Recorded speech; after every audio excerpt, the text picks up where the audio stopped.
Hello students, so today we are going to learn the second chapter from 11th chemistry, that is Introduction to Analytical Chemistry. The branch of chemistry which deals with the study of separation, identification, qualitative and quantitative determination of the composition of different substances is called analytical chemistry.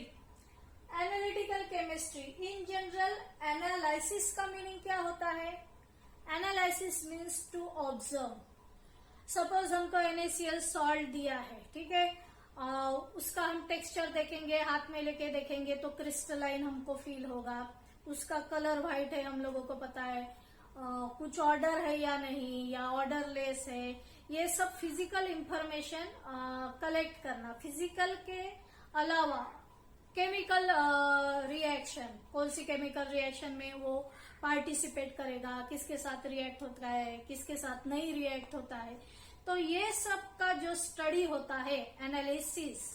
अभी nature में तो numerous chemical compounds present है, जैसे glucose है, उसमें carbon है, hydrogen है, oxygen है. मतलब कौन से केमिकल कंपोनेंट्स प्रेजेंट है कौन से भी पर्टिकुलर कंपाउंड में, वो सबका स्टडी होता है एनालिटिकल केमिस्ट्री में. अगर डेफिनेशन वाइज देखते हैं तो it deals with the study of separation. अगर कॉमन सॉल्ट है वो NaCl दो कंपोनेंट से बना है, सोडियम और क्लोरीन से. सोडियम और क्लोरीन हम लोग सेपरेट भी कर सकते हैं. 12th में एक चैप्टर है इलेक्ट्रोकेमिस्ट्री, उसमें इलेक्ट्रोलाइसिस करके इलेक्ट्रिक करंट पास करके हम लोग सोडियम क्लोरीन को सेपरेट करते हैं. तो सेपरेट करके कितना परसेंटेज सोडियम का है, कितना क्लोरीन हमको मिल रहा है, तो ये सब का जो स्टडी है means physical properties as well as उसमें क्वांटिटेटिव एनालिसिस भी आएगा. मतलब कितना वेट मिल रहा है हमको सोडियम और क्लोरीन का, ये सब का स्टडी है एनालिटिकल केमिस्ट्री में. तो ये separation means separation of component, ठीक है, कंपोनेंट को सेपरेट करना, सोडियम को अलग करना, क्लोरीन को अलग करना. आइडेंटिफिकेशन, ये तो एक एग्जांपल हो गया NaCl का. ऐसे कितने सारे व्हाइट इन कलर कंपाउंड्स अगर आप लोगों को दे दिए. सपोज मेरे पास ये कुछ पाउडर्स है, इसमें NaCl है, सोडियम कार्बोनेट है, टाल्कम पाउडर है, चॉक पाउडर है, ठीक है, कैल्शियम कार्बोनेट है. कैल्शियम कार्बोनेट चॉक का ही पाउडर रहता है. तो इसमें से कैसे आइडेंटिफाई करोगे? ये आप लोगों के लिए ये कंपाउंड्स अननोन कंपाउंड है. इसमें सोडियम कार्बोनेट और सोडियम बाइकार्बोनेट कौन सा है, कैसे पहचानोगे?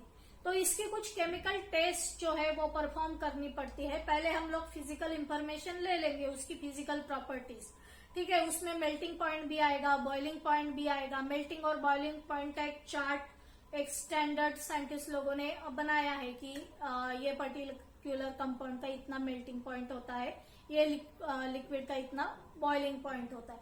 तो हम लोग ये चेक करेंगे अगर अननोन कंपाउंड हम लोगों को दिया है और अगर वो मैच करता है मेल्टिंग पॉइंट या बॉइलिंग पॉइंट, तो हम लोग बता सकते हैं कि हाँ ये कंपाउंड ये हो सकता है, ये इथेनॉल हो सकता है, या ये सोडियम कार्बोनेट हो सकता है. लेकिन और फर्दर हम लोगों को कुछ केमिकल टेस्ट परफॉर्म करनी पड़ेगी, कुछ कंफर्मेटरी टेस्ट करनी पड़ेगी कि जिससे हम कंफर्म हो जाए कि नहीं ये केमिकल कंपाउंड यही है.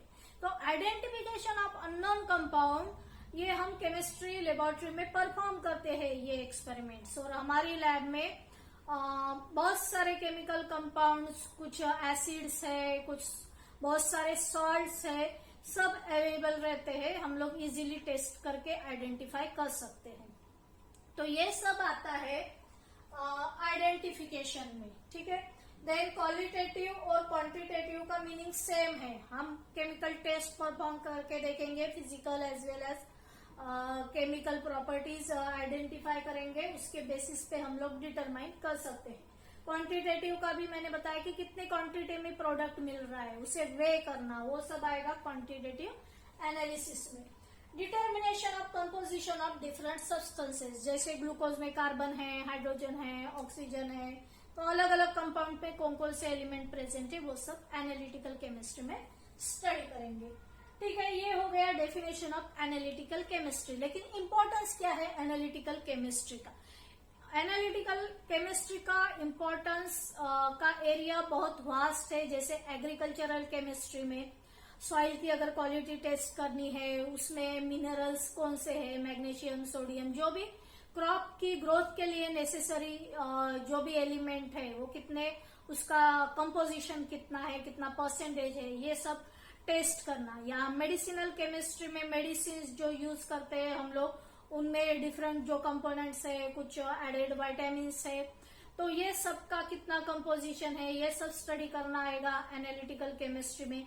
देन इंडस्ट्रियल जो वर्क है, जैसे सीमेंट की अगर इंडस्ट्री है, सीमेंट किससे बनता है? कैल्शियम ऑक्साइड, ये एक मेन कंपोनेंट है सीमेंट का। उसके अलावा फिर एल्यूमिना, सिलिका भी रहता है। तो ये जो कंपोनेंट्स है, ये कंपोनेंट्स कौन सा कंपोनेंट कितने प्रोपोर्शन में चाहिए, पर्टिकुलर केमिकल कंपाउंड अगर हमें लार्ज स्केल पे प्रिपेयर करना है, तो ये सबका स्टडी रहेगा एनालिटिकल केमिस्ट्री में।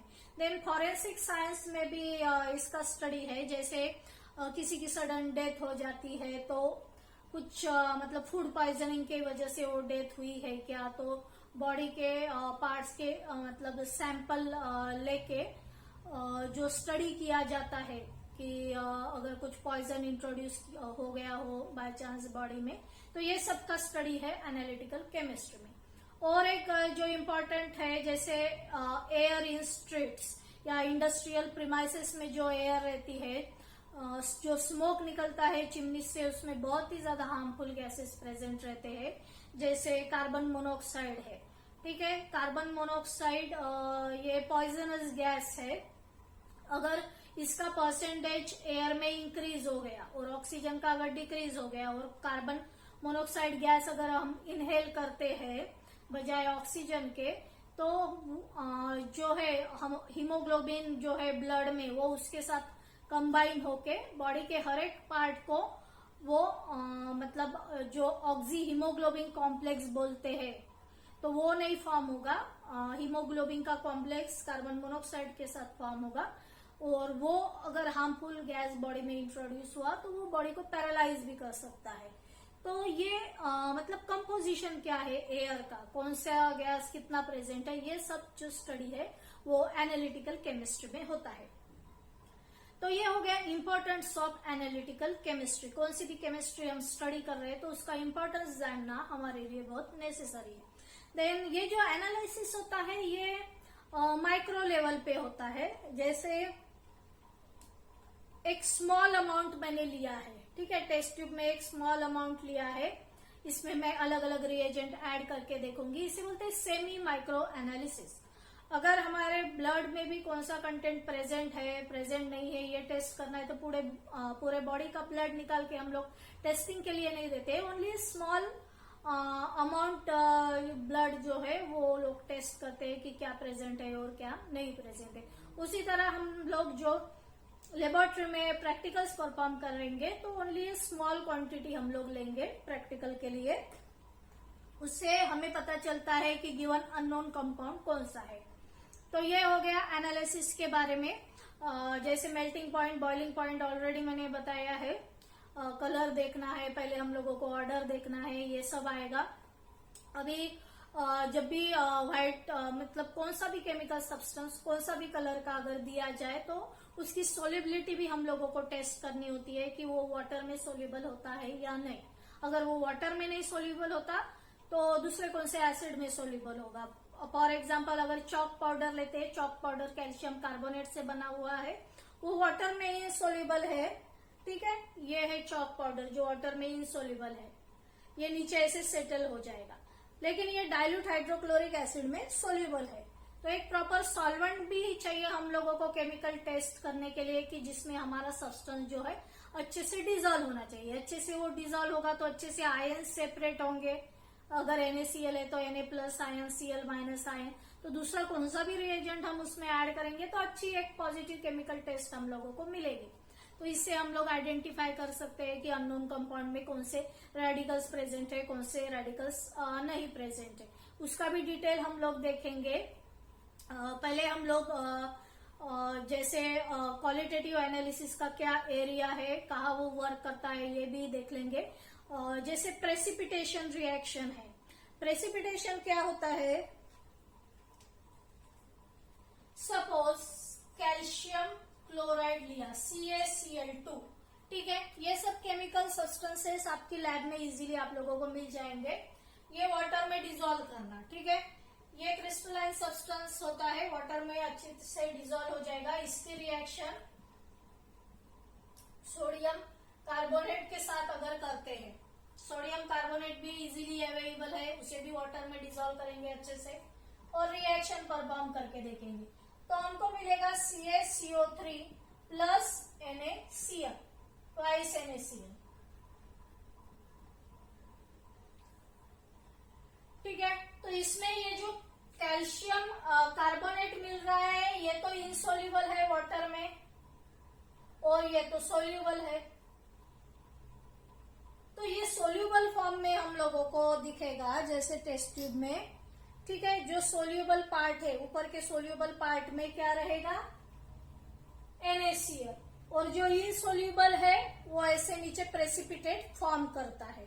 तो ये जो प्रेसिपिटेट है ये हम लोग फिल्टर कर सकते हैं। एक फनल रहती है, उसके ऊपर फिल्टर पेपर लगा के जो प्रेसिपिटेट है वो हम लोग फिल्टर करेंगे, उसे ड्राई करेंगे, उसका वेट करेंगे, तो जितना भी कैल्शियम कार्बोनेट फॉर्म हो रहा है वो हम लोगों को मिलेगा, ठीक है। तो इसे बोलते हैं प्रेसिपिटेशन रिएक्शन कि एक कंपोनेंट सोल्यूबल हो जाता है तो इजीली हम इनसोल्यूबल कंपोनेंट को अलग कर सकते हैं। तो ये सबका स्टडी जो है वो क्वालिटेटिव एनालिसिस में आएगा। देन दूसरा है डिस्टिलेशन। डिस्टिलेशन सपोज इथेनॉल है और वाटर है, दोनों भी लिक्विड है, दोनों अगर मिक्स हो गए, हमको दोनों को सेपरेट करना है। तो इथेनॉल का जो बॉइलिंग पॉइंट होता है वो 78 डिग्री सेंटीग्रेड है, वाटर का हमको पता है 100 डिग्री सेंटीग्रेड है। तो कोनिकल ये जो है राउंड बॉटम फ्लास्क में ये मिक्सचर लिया जाता है, नीचे से हीट सप्लाई करेंगे, इथेनॉल जो है जल्दी इवेपोरेट हो जाता है, उसे भी एक कंडेंसर और एक नीचे कंटेनर लगा के कलेक्ट किया जाता है और रिमेनिंग जो रहेगा वो हमारा वाटर। मीन्स ये वैसे हम लोग दो लिक्विड को सेपरेट कर सकते हैं। नेक्स्ट चैप्टर जो है उसमें ये सब डिस्टिलेशन की डिटेल में प्रोसीजर हम स्टडी करेंगे। तो इसका स्टडी होता है क्वालिटेटिव एनालिसिस में। फिर extraction, suppose copper sulphate, copper जो है जितने भी मेटल्स है, एक एग्जांपल लेते हैं जैसे कॉपर का। कॉपर नेचर में Cu2+ के फॉर्म में रहेगा। ये जो मेटल्स है वो नेचर में ऐसे ही माइंस में नहीं मिल जाते हम लोगों को कि हमने ले लिया और हमको मेटल मिल गया प्योर फॉर्म में। उसके साथ कुछ तो भी ऐसे रॉक्स के फॉर्म में रहेगा, सैंड रहेगी, तो अनवांटेड बहुत सारा मटेरियल रहता है। जैसे कॉपर ये सल्फर के साथ अटैच है, ठीक है। तो ये सब हम लोगों को रिमूव करके कॉपर हमको प्योर फॉर्म में चाहिए। तो उसके लिए भी अलग अलग केमिकल रिएक्शन परफॉर्म करनी होती है, बहुत सारे जो है प्रोसेसेस उसमें इन्वॉल्व होती है। तो ये सब का स्टडी रहेगा क्वालिटेटिव एनालिसिस में। फिर लास्ट में हमको कितना मेटल मिला उसका वेट करेंगे, तो वो हो जाएगा क्वांटिटेटिव एनालिसिस में। हम लोग यहाँ बस क्वालिटी देख रहे हैं। तो ये हो गया क्वालिटेटिव एनालिसिस में। और ये सब जो परफॉर्म किया जाता है उसके लिए इंस्ट्रूमेंट लगते हैं। जैसे मैंने टेस्ट ट्यूब में आप लोगों को टेस्ट करवाई, तो वैसे ही वायर गॉज रहेगा, पेयर ऑफ टंग रहेगा, वाटर बाथ रहेगा, बर्नर रहेगा। तो बहुत सारे जो है एपरेटस लगते हैं टेस्टिंग के लिए। इंडस्ट्रियल लेवल पे तो बहुत बड़े बड़े एपरेटस होते हैं, लेकिन केमिस्ट्री की लैब में छोटे एपरेटस होते हैं। तो उसकी हेल्प से हम लोग स्टडी करते हैं। और ये जो है गूगल पे आप लोग सर्च करोगे तो आप लोगों को इमेजेस मिल जाएंगे कि लेबोरेटरी में हम लोग क्या क्या यूज करते हैं। देन हम लोगों को जो क्वालिटेटिव एनालिसिस है उसमें दो टाइप की टेस्ट होती है। एक होती है ड्राई टेस्ट और एक होती है वेट टेस्ट। ड्राई टेस्ट जो होती है, सपोज CaCO3 को हीट किया, जस्ट हीट किया, ठीक है, इसमें कुछ वाटर ऐड नहीं किया, दूसरा कौन सा सॉल्वेंट ऐड नहीं किया, तो यहाँ CaO मिलेगा प्लस CO2 मिल रहा है। ये क्या है? कैल्शियम ऑक्साइड, ठीक है।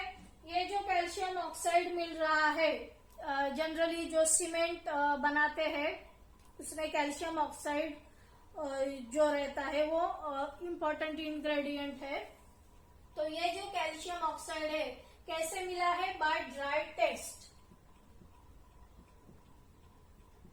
और वेट टेस्ट क्या होती है? सपोज CaCO3 की रिएक्शन हम लोग HCl के साथ करते हैं, हाइड्रोक्लोरिक एसिड के साथ अगर रिएक्शन करते हैं तो हम लोगों को CO2 गैस मिलेगा प्लस H2O मिलेगा, ठीक है, प्लस ये CaCl2 मिलेगा, CaCl2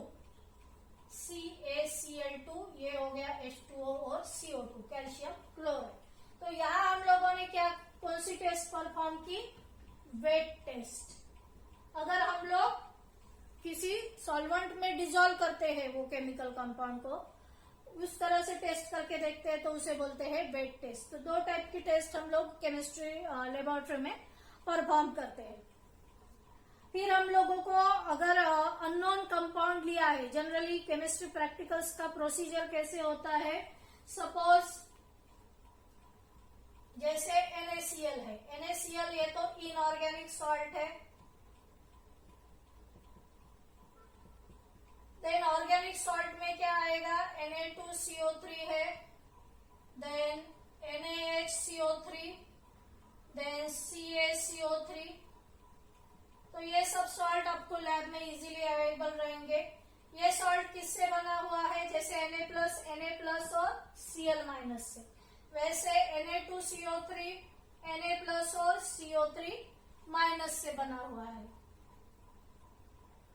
देन यहां से Na++HCO3- और CaCO3 Ca2++ CO3-। तो जिसके ऊपर निगेटिव चार्ज रहता है, ठीक है, ये ग्रुप को कार्बोनेट ग्रुप भी बोलते हैं, कार्बोनेट ग्रुप। जो स्पीसीज के ऊपर निगेटिव चार्ज रहता है उनको बोलते हैं एसिडिक रेडिकल्स, ठीक है, और जिनके ऊपर पॉजिटिव चार्ज रहता है उनको बोलेंगे बेसिक रेडिकल्स।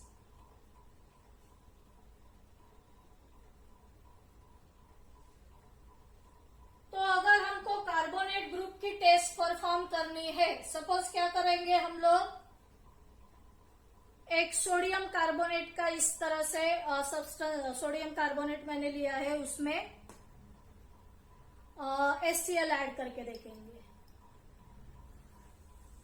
तो देखो इस तरह से इफरवेसेंस निकल रहा है, बबल निकल रहे हैं, मतलब कार्बन डाइऑक्साइड गैस जो है वो रिलीज हो रहा है।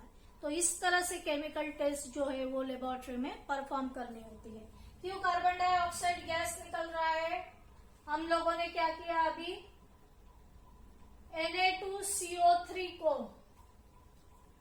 HCl के साथ रिएक्ट करवाया तो CO2 गैस रिलीज हो गया, H2O गैस रिलीज हो गया, प्लस क्या मिला?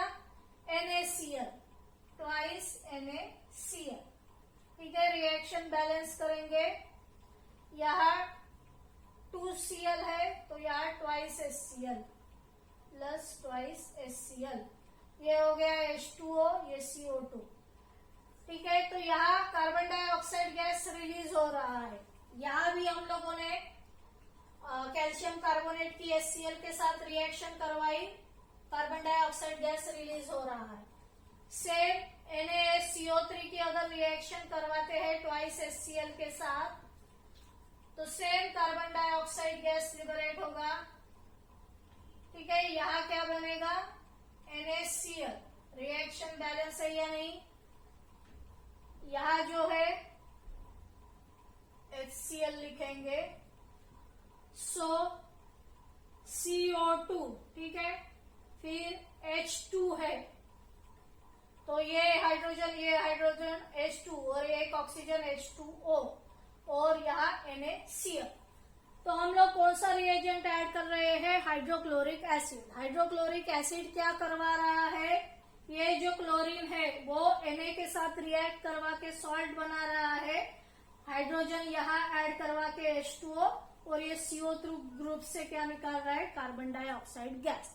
तो ये जो रिएजेंट है ये क्या करवा रहे हैं, कार्बन डाइऑक्साइड गैस को लिबरेट कर रहे हैं। तो इससे हम लोगों को पता चलता है कि हमारे गिवन कंपाउंड में कार्बोनेट ग्रुप है और कार्बोनेट रेडिकल कैसा है, एसिडिक रेडिकल। जिनके ऊपर नेगेटिव चार्ज होता है वो होते हैं एसिडिक रेडिकल, जो पॉजिटिव चार्ज लेते हैं वो होते हैं बेसिक रेडिकल। और हर एक रेडिकल की अलग अलग टेस्ट जो है वो परफॉर्म करनी पड़ती है। एक बड़ा चार्ट आप लोगों को प्रैक्टिकल परफॉर्म करते टाइम मिलेगा कि कौन कौन सी टेस्ट जो है वो परफॉर्म करनी है। लास्ट में मतलब कुछ कंफर्मेटरी टेस्ट भी की जाती है। इसके अलावा ये तो प्रिलिमिनरी टेस्ट है, कंफर्मेटरी टेस्ट होती है, बहुत अलग अलग बहुत सारे रिएजेंट ऐड करके कंफर्म किया जाता है कि कौन सा रेडिकल प्रेजेंट है।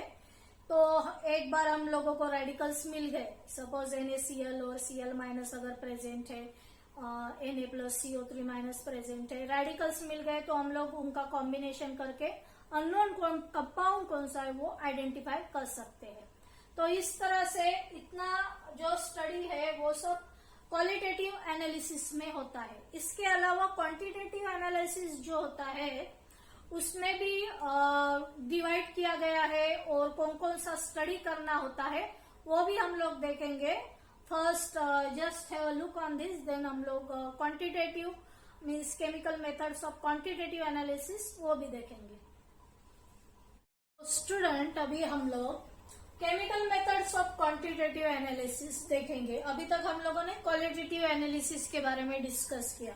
उसमें भी जो केमिकल कंपाउंड्स है जैसे अल्कोहल है, अल्कोहल में डैश OH ग्रुप प्रेजेंट रहता है, कार्बोक्सिलिक एसिड में डैश COOH ग्रुप प्रेजेंट रहता है। ये सब कौन से ग्रुप्स है एसिड के लिए, अल्कोहल के लिए, एल्डिहाइड है, कीटोन है, बहुत सारे टाइप्स के कंपाउंड्स है जिनका डिटेल आप लोग 12th में देखोगे और कुछ पार्ट आपके 11th के ऑर्गेनिक केमिस्ट्री में भी दिया है।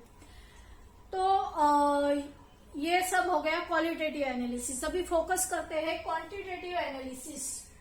ठीक है, इसमें क्या है, first determination of percentage constituent element. एक एग्जाम्पल लेते हैं, एक सिंपल एग्जाम्पल लेते हैं, जैसे ऑलरेडी लिया है हम लोगों ने CaCO3 कैल्शियम कार्बोनेट। अगर हीट करते हैं तो CaO मिलेगा प्लस CO2, ठीक है, calcium oxide plus carbon dioxide. Already हम लोगों ने मोल कंसेप्ट स्टडी किया है। 1 mole of any substance is equal to 6.022 into 10⁻23 particles होते हैं। तो 1 मोल अगर लिया कैल्शियम कार्बोनेट का तो उसमें कैल्शियम कितना है, उसका जितना एटॉमिक मास है 40 प्लस कार्बन का 12 प्लस 3 इंटू ये 16, टोटल कितना हो गया 100। ठीक है, ये 100 ग्राम है, 1 मोल है। यहाँ कैल्शियम है 40 प्लस ये 16, ये हो गया 56 ग्राम। तो बचा हुआ कार्बन डाइऑक्साइड गैस कितना इवॉल्व होगा, इसमें से ये माइनस करेंगे तो हम लोगों को इजीली मिल जाएगा 44 ग्राम। ये सब क्या है, हम लोग क्वांटिटी देख रहे हैं। हमने इतने क्वांटिटी में स्टार्टिंग कंपाउंड लिया था, ठीक है, रॉ कैल्शियम कार्बोनेट लिया था, उसे हम लोगों ने बर्न किया, हीट सप्लाई की, तो हमको क्या मिला, कैल्शियम ऑक्साइड 56 ग्राम और बचा हुआ जो कार्बन डाइऑक्साइड तो वो नेचुरली 44 ग्राम रहेगा। तो ये सब जो है मतलब परसेंटेज देखना। 100 मतलब क्या, हम लोग परसेंटेज फाइंड आउट कर रहे हैं कि 100 ग्राम हमारा अगर कंपाउंड है तो उसमें 56% कैल्शियम ऑक्साइड रहेगा, 44% कार्बन डाइऑक्साइड गैस जो है वो इवॉल्व होगा। तो ये रिएक्शन जो है इसे डिकम्पोजिशन बोलेंगे, डिकम्पोजिशन रिएक्शन। दूसरा जो है वर्ड यूज किया जाता है जब जैसे है ग्रेविमेट्रिक एनालिसिस, और एक कंपाउंड लेंगे BaCl2, उसमें ऐड करेंगे H2SO4। H2SO4 को बोलते हैं प्रेसिपिटेटिंग एजेंट। क्यों बोलते हैं, दोनों की अगर रिएक्शन करते हैं तो BaSO4 फॉर्म होगा, ठीक है, BaSO4 प्लस ट्वाइस HCl। ये बेरियम क्लोराइड, ये भी आपकी कॉलेज की लैब जो है उसमें इजीली अवेलेबल रहेगा। ठीक है, सब कंपाउंड्स रहते हैं केमिकल लेबोरेटरी में। तो ये जो है H2SO4 एसिड हम ऐड कर रहे हैं, सल्फ्यूरिक एसिड, वो एज अ प्रेसिपिटेटिंग एजेंट काम करेगा, क्योंकि BaSO4 का प्रेसिपिटेट फॉर्म होगा। वो प्रेसिपिटेट क्या करेंगे हम लोग, फिल्टर करेंगे। ठीक है, फिल्टर पेपर पे वो जो प्रेसिपिटेट मिलेगा उसे हम लोग ड्राई करेंगे, उसका वेट लेंगे। तो जब भी ये प्रोसीजर होती है, पूरी ये जो प्रोसीजर है, रिएक्शन करना, फिर जो कंपाउंड मिला उसे ड्राई करना, उसका वेट लेना, ये सब आता है ग्रेविमेट्रिक एनालिसिस में। ग्रेविमेट्रिक एनालिसिस इसे बोलते हैं, ग्रेविमेट्रिक एनालिसिस। ठीक है, तो ये हो गया। Secondly, concentration of a non compound in the given sample. ठीक है, अगर वाटर लिया है, उसमें कुछ NaCl ऐड किया है, तो अगर 1000 ml हम लोगों ने वाटर लिया है, उसमें 1 मोल NaCl ऐड किया है, तो हम लोग बोलेंगे कि हमारा सॉल्यूशन जो है वो 1 मोलर है। 2 मोल ऐड किया तो हमारा सॉल्यूशन जो है वो 2 मोलर है।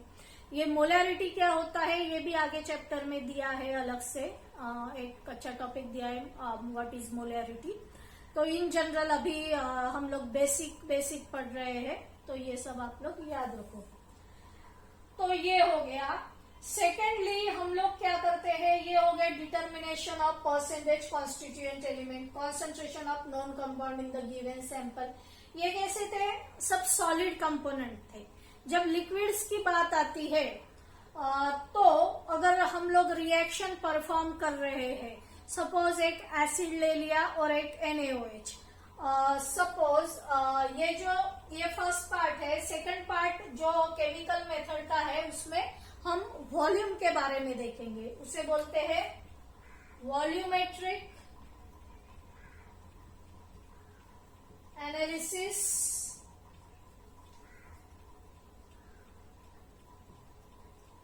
और टाइट्रोमेट्रिक एनालिसिस। वॉल्यूमेट्रिक एनालिसिस और टाइटेमेट्रिक एनालिसिस, इसमें हम लोग वॉल्यूम मेजर करेंगे। ठीक है, उसके ऊपर बेस स्टडी रहेगी। यहाँ कैसे हम लोगों ने मास लिया था, अभी वॉल्यूम देखेंगे। तो ये जो एपरेटस आप लोगों को दिख रहा है, ये एपरेटस जो है टाइट्रेशन के लिए यूज करते हैं। ये ब्यूरेट है। ठीक है, जनरली 50 ml की ब्यूरेट होती है, 0 से यहाँ मार्किंग होती है और नीचे ऐसे ऐसे, इतनी लंबी हम ड्रॉ नहीं कर सकते, तो यहाँ मैंने 50 ml इंडिकेट किया है। तो ये टाइट्रेशन परफॉर्म हम प्रैक्टिकल्स में 11-12 के प्रैक्टिकल्स में टाइट्रेशन का बहुत ज्यादा इंपॉर्टेंस है। ज्यादा से ज्यादा टाइट्रेशन हम लोग प्रैक्टिकल्स में परफॉर्म करते हैं। तो उसके लिए ये कोनिकल फ्लास्क लगेगा, ये पिपेट है, 10 ml की भी रहती है, 25 ml की भी पिपेट होती है, और एक इंडिकेटर लगता है, उसे बोलते हैं फिनोप्थेलिन।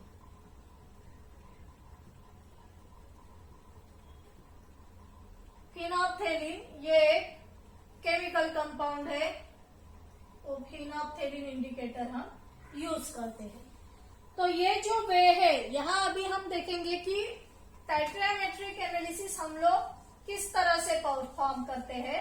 उसके लिए भी एक रिएक्शन हम लोग लेंगे, जैसे एसिड की रिएक्शन अगर बेस के साथ करते हैं, NaOH प्लस HCl, क्या मिलेगा, NaCl प्लस वाटर। ठीक है, ये हाइड्रोक्लोरिक एसिड है, ये बेस है, दोनों की रिएक्शन किस तरह से करेंगे, अभी हम क्या करेंगे, ये NaOH ये ब्यूरेट में डाल देंगे। यहाँ HCl की तुम लोगों को मोलैरिटी दी है 0.1 मोलर, तो एकदम क्लिक होना चाहिए। 1 मोल हम लोग डालते हैं। ठीक है, 1 मोल यानी कितने पार्टिकल्स होते हैं आप लोगों को पता है, तो 0.1 आप लोग समझ सकते हो, एक अंदाजा लगा सकते हो कि 0.1 कम होंगे। ठीक है, 1 मोल से कम रहेंगे। तो ये इसकी मोलैरिटी दी है 0.1 मोलर, मतलब 0.1 मोल उसके किस में डाले गए, 1000 ml में डाले गए। 1000 ml of water. Generally water में ये सब डिजोल्व करके कॉन्सेंट्रेशन जो है मेंटेन किया जाता है। NaOH हमने ब्यूरेट में लेना है। HCl 10 ml हम लोगों को पिपेट आउट करना है। पहले क्या करते हैं, ये कोनिकल फ्लास्क में 10 ml हम लोग HCl लेंगे, ठीक है। HCl लेंगे और उसमें क्या डालेंगे, फिनोप्थेलिन इंडिकेटर डालेंगे, तो आप लोगों को कलरलेस ही सॉल्यूशन मिलेगा। और बाद में ये NaOH ड्रॉप वाइज ऐड करते जाएंगे, ठीक है। ऐसा एक पॉइंट आएगा कि आपका सॉल्यूशन पिंक कलर का हो जाएगा। तो जस्ट जब पिंक कलर आपको दिखाई देता है वो पॉइंट उसे बोलते हैं एंड पॉइंट, ठीक है। सपोज यहां से हम लोग ड्रॉप वाइज ऐड कर रहे हैं और हमको 6.6 ml पे पिंक कलर एकदम से दिखाई दिया, इसे एंड पॉइंट भी बोलते हैं, एंड पॉइंट। तो ये जो रिजल्ट है, 2-3 ऐसे रीडिंग लिए जाते हैं, उसमें से सेम जो रिपीट हो रहा है जैसे 6.1 ml, वो एक फाइनल रीडिंग है, उसे एंड पॉइंट बोलते हैं। अभी ये जो पिंक कलर है ये क्यों आता है, जब हम एसिड ऐड किया है 10 ml हमने HCl, उसमें फिनोप्थेलिन हमने ऐड किया है। फिनोप्थेलिन कलरलेस होता है एसिड में, और जैसे ही जो है NaOH की रिएक्शन HCl के साथ हो जाती है, रिएक्शन कंप्लीट हो जाती है, तो पिंक कलर आता है। और एक्स्ट्रा का जो हम लोग NaOH ऐड कर रहे हैं, तो फिनोप्थेलिन बेस में अपना कलर जो है वो पिंक बताता है, ठीक है। एसिड में वो कलरलेस रहता है। तो मतलब रिएक्शन कब कंप्लीट हुई, 6.6 ml NaOH का लगा रिएक्शन होने के लिए, जब HCl कितना था, 10 ml। तो इसके लिए एक फॉर्मूला यूज किया जाता है, M1V1 इक्वल टू M2V2। ये सब आपकी थ्योरी में नहीं दिया है, ये थ्योरेटिकल पार्ट नहीं है, ये प्रैक्टिकल्स में लेकिन पक्का दिया ही जाता है। ये फॉर्मूला के ऊपर बेस आप लोगों को कैलकुलेशन का पार्ट करना होता है, ये सब एक्सपेरिमेंट परफॉर्म करना होता है। यहाँ M1V1 इक्वल टू M2V2, कभी कभी ज्यादातर N1V1 equal to N2V2। N मतलब नॉर्मल जो है नॉर्मेलिटी देखते हैं, नॉर्मेलिटी भी हम लोग बाद में स्टडी करेंगे क्या होता है। अभी मोलैरिटी का मैंने आप लोगों को जैसे मोल से अंदाजा दे दिया कि मोलैरिटी क्या होती है। फिर कैलकुलेशन का पार्ट किस तरह से करते हैं, सपोज ये HCl के लिए है, ये NaOH के लिए है, तो यहाँ जो है हमने वॉल्यूम कितना लिया है, 10 ml लिया था। इसकी मोलैरिटी हमको नॉन है, एक कंपाउंड की मोलैरिटी नॉन रहती है, और यहाँ इसका हमको 6.6 ml लगा। और M1 अगर हमको फाइंड आउट करना है, तो M1 हम कैसे फाइंड आउट करेंगे, 0.1 इंटू 10 अपॉन 6.6, तो 0.15 ऐसे हम लोगों को मोलैरिटी मिलेगी। मतलब NaOH की मोलैरिटी कितनी है, 0.15। तो इस तरह से ये कैलकुलेशन किए जाते हैं। ये किसके बारे में हम लोग डिस्कस कर रहे थे, वॉल्यूमेट्रिक एनालिसिस और टाइट्रोमेट्रिक एनालिसिस। तो ये भी क्या है, एक क्वांटिटेटिव मेजर है, एक केमिकल मेथड है ऑफ क्वांटिटेटिव एनालिसिस। तो इस तरह से हम लोगों को जो है प्रैक्टिकल्स में परफॉर्म करना पड़ता है। तो ये हो गया क्वालिटेटिव एनालिसिस और क्वांटिटेटिव एनालिसिस के बारे में। आगे जो है, आगे का पार्ट हम नेक्स्ट लेक्चर में स्टडी करेंगे। So I hope you understood all this points जितने आज हम लोगों ने ये लेक्चर में लिए हैं। केमिस्ट्री से रिलेटेड या टॉपिक से रिलेटेड आप लोगों को कोई डाउट हो तो आप लोग कमेंट करके मुझे बता सकते हो।